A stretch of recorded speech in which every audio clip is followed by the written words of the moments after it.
आता एक धक्कादायक बातमी. वनविभागाच्या रेस्क्यू ऑपरेशन दरम्यान मोठी चूक झाली. पिसाळलेल्या माकडाला बेशुद्ध करण्यासाठी इंजेक्शन देण्यात येत होतं. मात्र माकडाच्या हालचालींमुळे इंजेक्शन माकडाऐवजी थेट गर्दीत उभ्या असलेल्या नागरिकाला लागले. यात सदानंद खराटे नावाची व्यक्ती जखमी झाली. यवतमाळच्या उमरखेडमध्ये हा प्रकार घडलाय.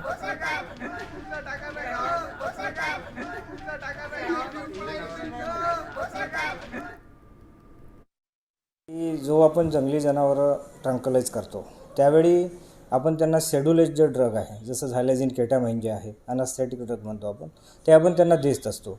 त्यासाठी SOPs ह्या ठरलेल्या आहेत की ज्या ठिकाणी आपण ॲनिमल ट्रंकलाइज करतो त्या ठिकाणी कोणीही व्यक्ती तिथं हजर नसायला पाहिजे, विदाऊट टीम, एक्सपर्ट टीम.